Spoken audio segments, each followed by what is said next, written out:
Hey guys, it's a mechanic from Tracy Thompson Racing and the world famous award winning Meet the Mechanic.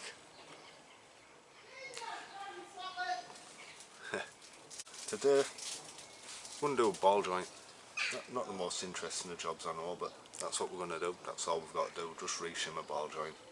I could go into the history of the ball joint, but as we all know, the inventor was Johnny Ball. Isn't much more to say about it than that really.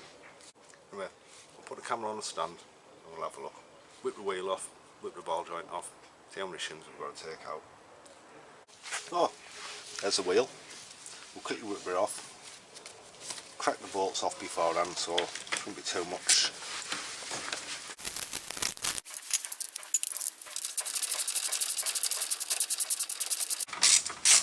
It's 11/16 on the top, in case you didn't know.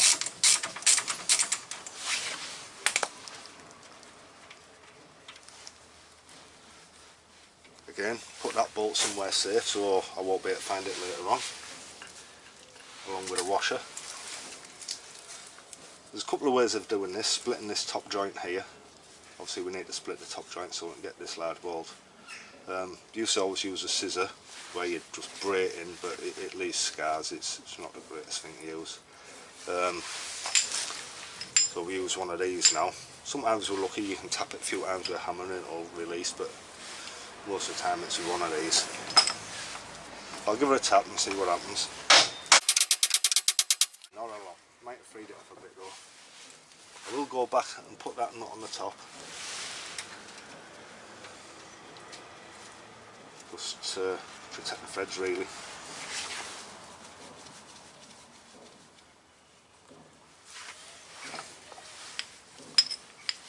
So, split her in, hopefully it's wound back a bit.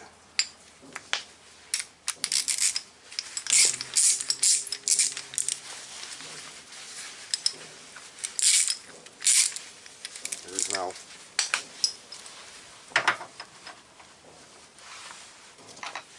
We'll tap it into position, sort of line up so the tip of that's in the middle.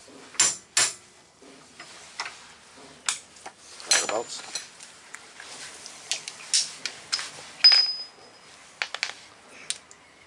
This is 3/4 on this. Our needle's got it at 19mm.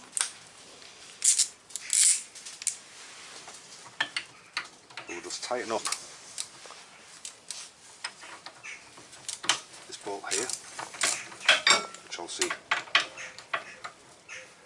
then transfers the force along here onto here and splits this joint.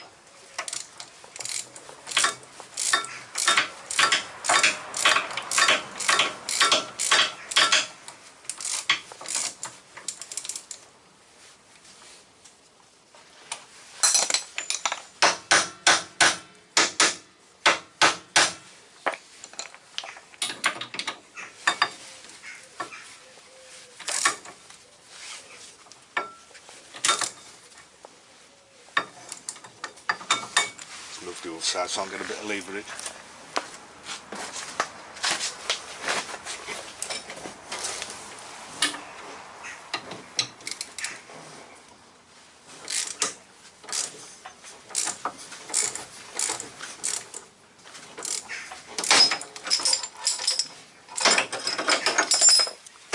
And that's the joint popped. Hopefully this nut will spin off nicely. Indicates it's got no thread damage, so when we think we're done and we go to put the nut back on, we know it's going to go back on, so we don't damage the threads. Put it back in the wheel, so yeah, we covered that one, didn't we? I'll put the dust seal in there as well.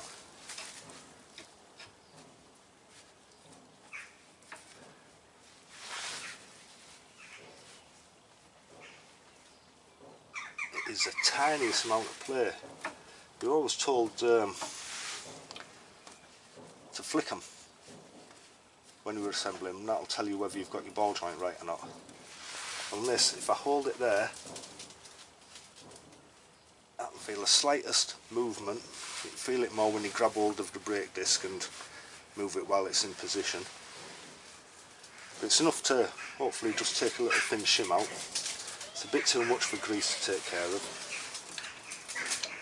So, you know, custom tool, old screwdriver. Hate breaking these tabs open.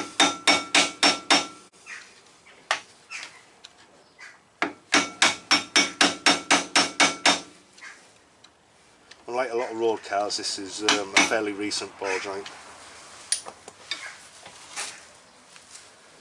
So this lock tab isn't rusted beyond recognition and should be reusable.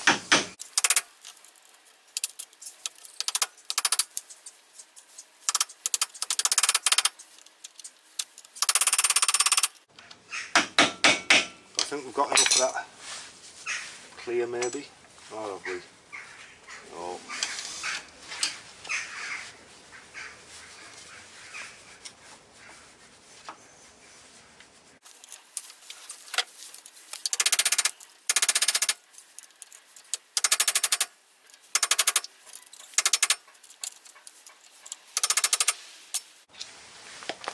Okay, so we'll try putting the big socket on, give that a tap and hopefully that'll flatten the rest of the washer down. Don't forget when you're working on this, you have got a brake line in here, so don't be riving on it because you will damage a brake line.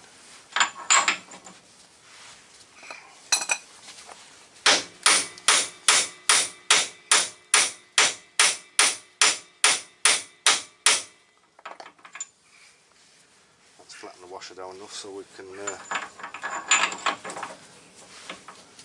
open her up hopefully.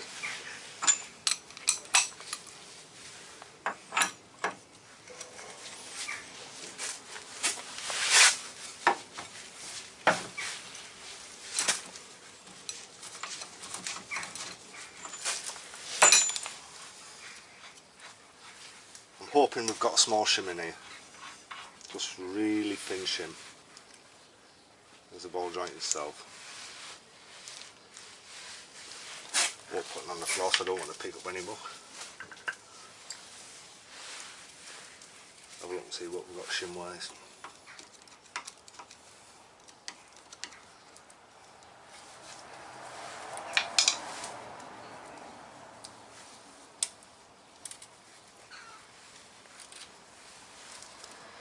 Okay, well that one's massive.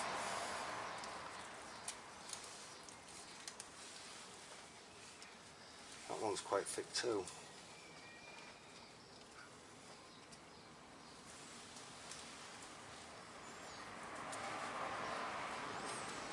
I think that's the thicker of the two, so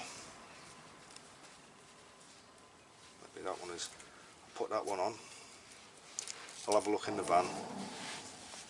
I think we've got some spares kicking about and I'll be right back with you.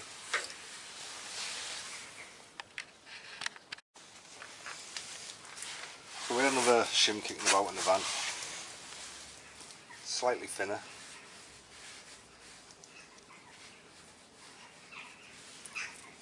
If you were changing this full thing, all you'd do, you just release this grease nipple here. Remove this tab, remove this centre piece here, which is just where it's like a knuckle joint really, so it just receives a ball in that bit. That's prone to wear, as is the ball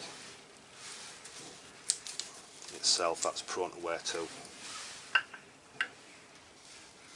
Nice old school that you can actually re-shim them, you don't have to go out and buy a new one. Anyway, put the shim in, bit of grease.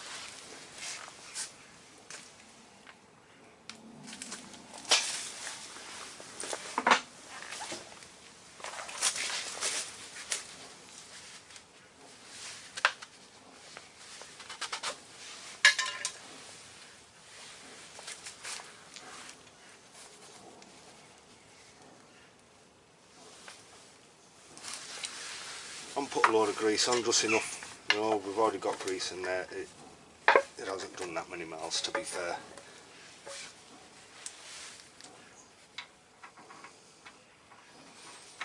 So obviously it's just reverse of the procedure that we've done on the way in.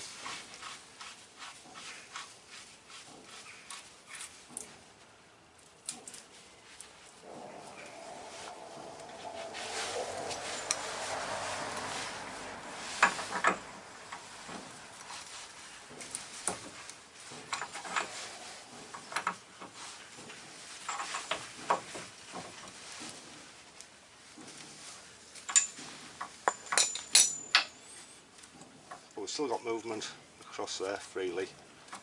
Again, you do not want that too tight. If you make this one too tight, you over tighten it, it will undo itself. These little tabs won't hold the boat in place. It will undo itself, and you will have an incident where this comes away from your top suspension arm, which isn't great. As you can see, that seems fine and dandy. I'll give it another nip. Again, just make sure you're not pulling on that brake cable, brake pipe.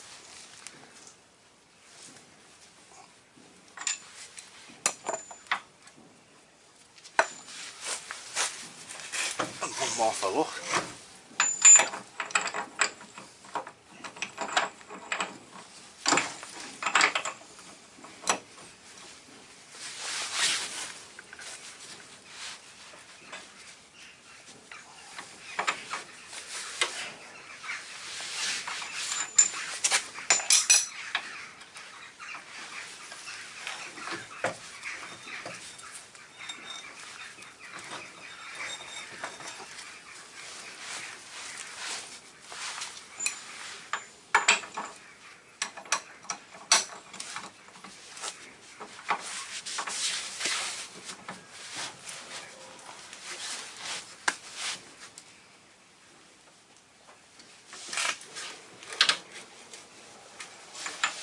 I think that's what they're called, tight AF.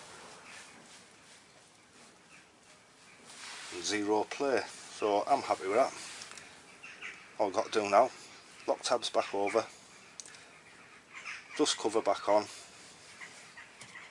back in there, make sure the drive shaft goes back into place okay, back in the top arm, bolt it up, wheel on, job done. So get these tabs bent back over.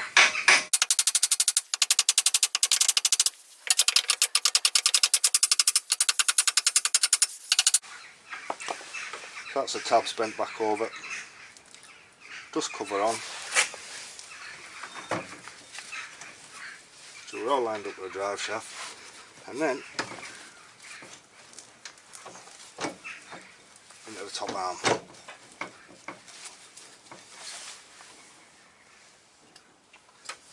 So split washer,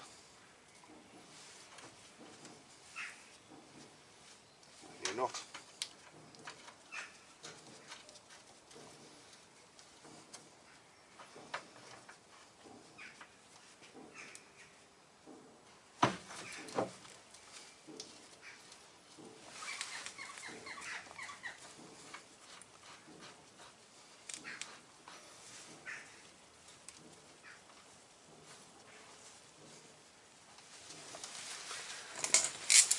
move on to ratchet, 11/16 on.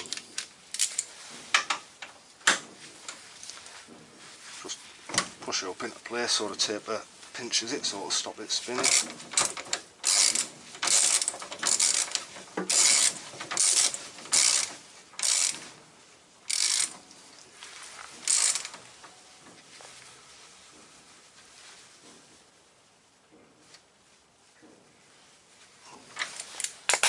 Quick check. Yeah, super stuff. We'll do, give you a wheel on montage now. Move these tools out of the way, better put them back in the van I suppose. That shim.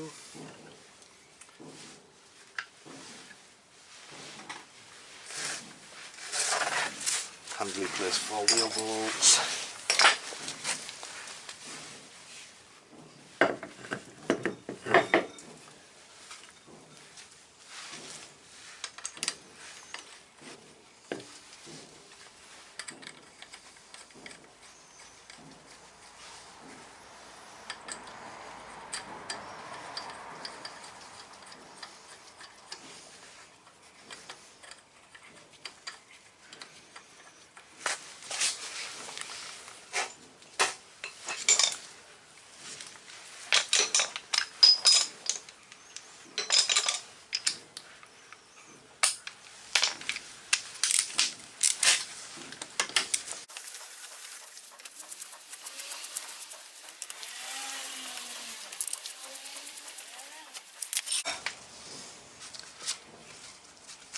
That's it done. That's how we shim a top ball joint. Bottom one's more or less the same, although it is spring loaded in the bottom, so you have to be aware of that. But I will do some more stuff as and when. So I'll see you guys later. So that's the ball joint done. I hope you enjoyed watching that as much as I enjoyed doing it. All it remains now is let the jack down, just nip them wheels up, put the kettle on. See you guys later. Have you subscribed yet?